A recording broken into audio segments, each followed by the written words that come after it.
Hello there, this is LEGO Dynasty, and today I'm reacting to my review of the LEGO Star Wars Onyx Cinder. It is set number 75374, comes with 1,325 pieces, and is rated ages 10 and up. Now this set retails in the United States for $139.99 and in Canada for $179.99. Now without further ado, let's kick off this review, starting with the box. Take a look at the set. As you can see, we have the Onyx Cinder flying above what looks like a moon. Looks very cool. It also kind of just with the particles, kind of looks like it's either just starting out of hyperspace or something. I don't know, because just with how it's kind of zoomed out, like it's motion blur, I guess. Could just be it flying very fast, I guess, but that's kind of what it's evoking to me. This, of course, is from the upcoming series Skeleton Crew, which has not released yet. Now, Skeleton Crew was delayed a couple of times, so this set was originally supposed to come out in January. It didn't come out until August, of course, and the series itself isn't coming out until December now, so kind of shows you that the series probably was meant to premiere like either early this year or late last year. Instead, it's premiering late this year instead, so got delayed for whatever reason. Of course, we don't know too much about it other than it's been sort of described as Stranger Things in the Star Wars universe, just because it has a large sort of young adult or young teenagers cast, I guess.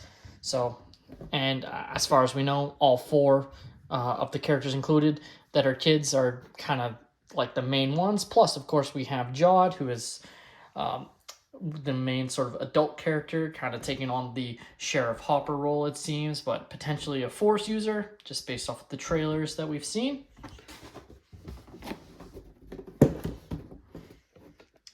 Taking a look at the back of the box, you can see some of the different play features of the set, you know, being able to open it up, of course.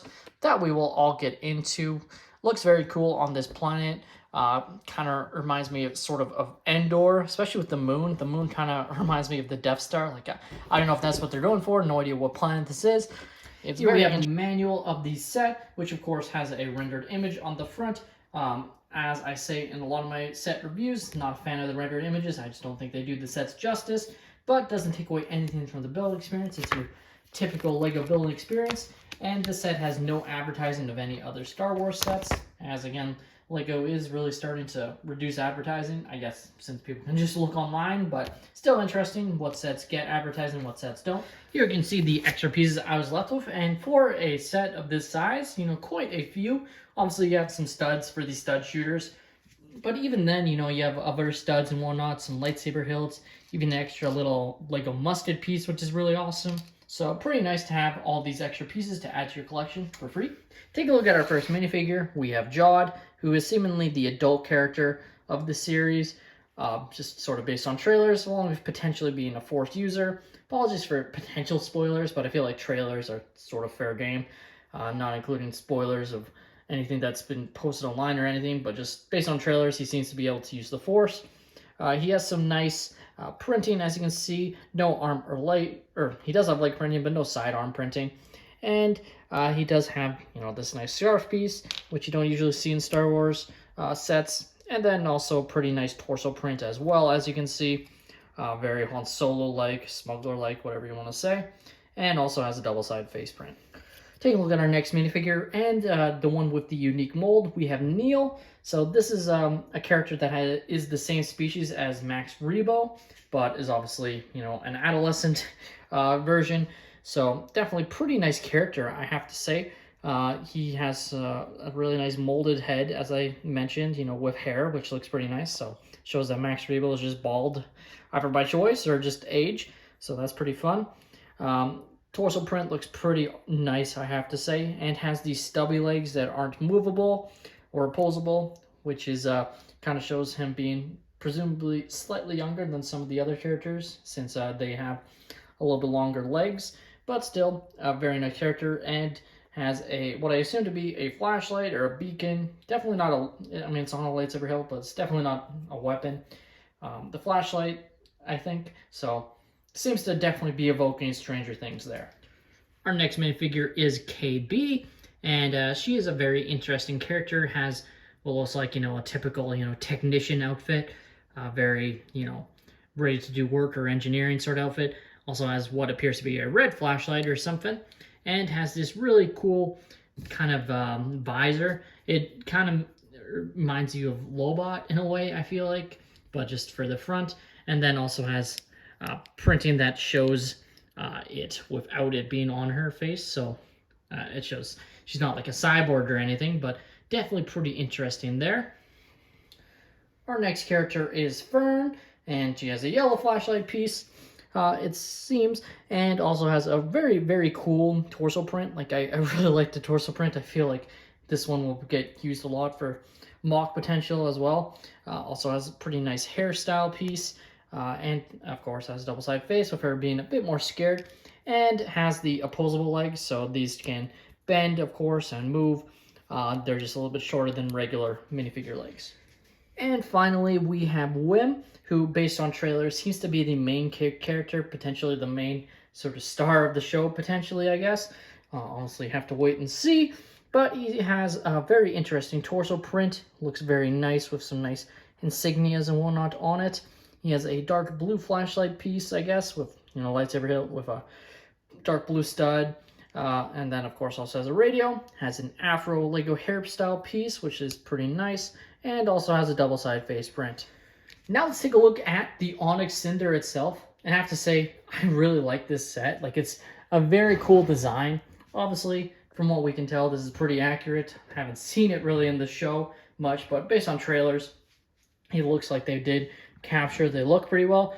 I guess, obviously, things could change. It could end up looking a little bit different, potentially color scheme, because, I mean, they've had this set ready to go for a while, and who knows if Lucasfilm decided to design it all with colors or something that they could do in post-production. So I have to wait and see on that. But for right now, this looks absolutely outstanding. It has a lot of nice details on the ship, mostly through the use of stickers, unfortunately. Again, stickers are better than nothing, but would be nice if some of these pieces were prints. But they still add a lot of extra detail here, as you can see. And up here as well, and over here, right here as well. So definitely some nice sticker detail, and overall the greebling textures really looks nice. As you can see, you have a couple of different weapons on the ship itself, which you can actually move, as you can see, like this, to have it pop out slightly at I guess a 45-degree angle, which allows it to spin 360 compared to, you know, I guess you could fire on your own ship doing that. You have what I assume is the sort of radar antenna or communications dish. You also have what appears to be, you know, manned turrets. So in the show, I assume the kids will be manning the turrets to fight off potentially pirates. And you have two on the top here, which is pretty nice, and fully 360-degree spin. This one, unfortunately, it's kind of blocked depending on how you have the radar dish position. So I assume the radar dish is supposed to move, but if it isn't, then that's potentially a miss because it just sort of gets in the way of the turret, I find. Now, one of the main functionalities of the entire set is the ability to put it into landed versus flying mode. So right now it's in flying mode, but if you want to have it in landed mode, you have this lever here. It kind of looks like it would almost be like the handle of the ship, but it actually controls the sort of wings here, and has it go into landed position, which definitely looks pretty awesome. It's pretty nice and seamless, I have to say. So going like that, like, you can go, and you're not going to break any mechanisms going as fast as you want, so that's pretty nice. So you can go like that, just like that, and it looks pretty cool and is pretty seamless of a transition overall there. Picking up the Onyx Cinder and taking a look at the bottom, you can take a look at the stationary landing gear of the set. So these aren't, you can't really remove them or put them inside the ship just based off the design, but it still looks pretty nice, and you can get another sort of idea of how they use some of the textures. You also have this little arm here that I assume is like a claw to grab things, so that's pretty nice.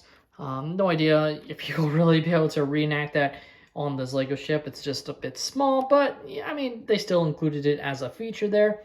And I assume these are like targeting sensors or something, potentially. I guess maybe this is where the tractor beam comes out to hold the ship, or additional weapons. Not sure. Again, like, we haven't seen this show, no idea the functionalities of the ship itself, but it still looks pretty nice to have that there. Now, before we get into the main sort of hull area, you do have the sort of cockpit area right here. So inside, you can seat your main character, which we will have Jawed sit inside. And it's a very easy spot to sit him inside. I'll grab this so it's easier to see. So as you can see, we have a couple of tiles with stickers to represent sort of the computer panels, and it's very easy to sit him inside. And he's attached not by studs, but by that piece that fits between the character's legs.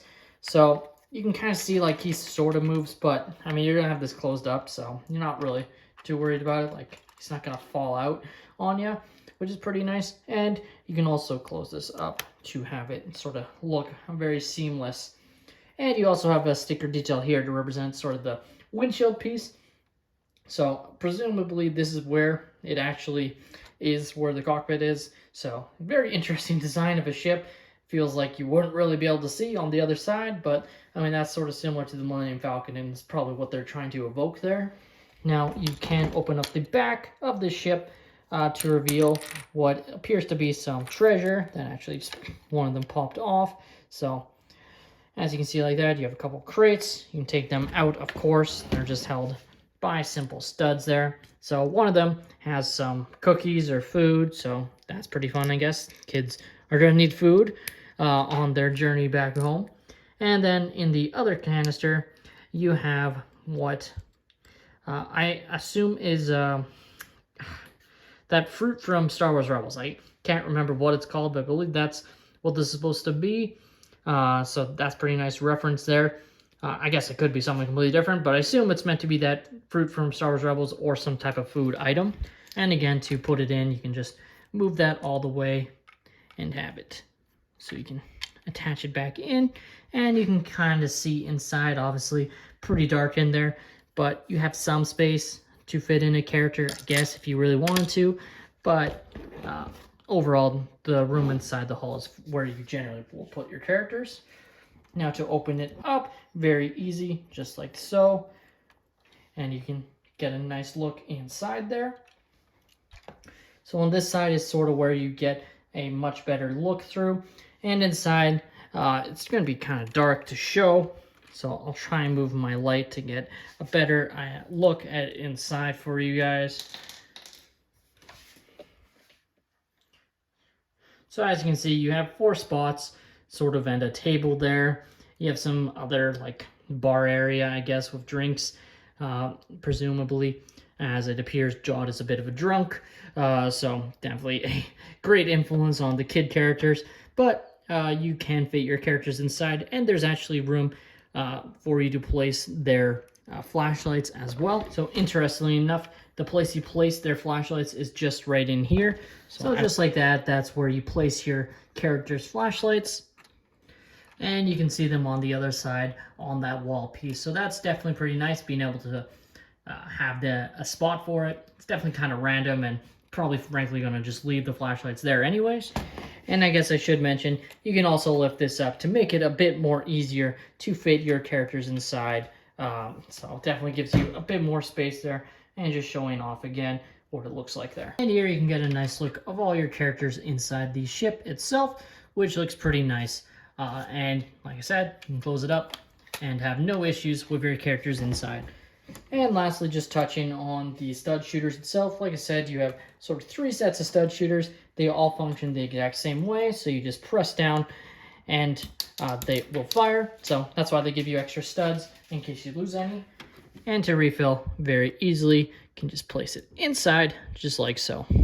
The LEGO Star Wars Onyx Cinder, to me, is a pretty cool LEGO Star Wars set. The only thing is, you know, we haven't seen the show, and that's probably impacted people picking up this set. It wouldn't surprise me if the set goes on sale, especially, you know, with Black Friday coming around, because, like, chances are the set hasn't sold that well, other than, you know, it's hardcore collectors or people really hyped for Skeleton Crew, just because, you know, I feel like it hurts a set like this when it's out before the show or this far before the show releases. Obviously, the main reason this set came out is the show itself was supposed to come out a while ago, and for whatever reason it got delayed, either because Lucasfilm, or I guess Disney, just isn't too confident in it, which some people have suggested. Personally, I think they have a lot more confidence in this show than they did the Acolyte, and personally, I'm a little bit more excited for it.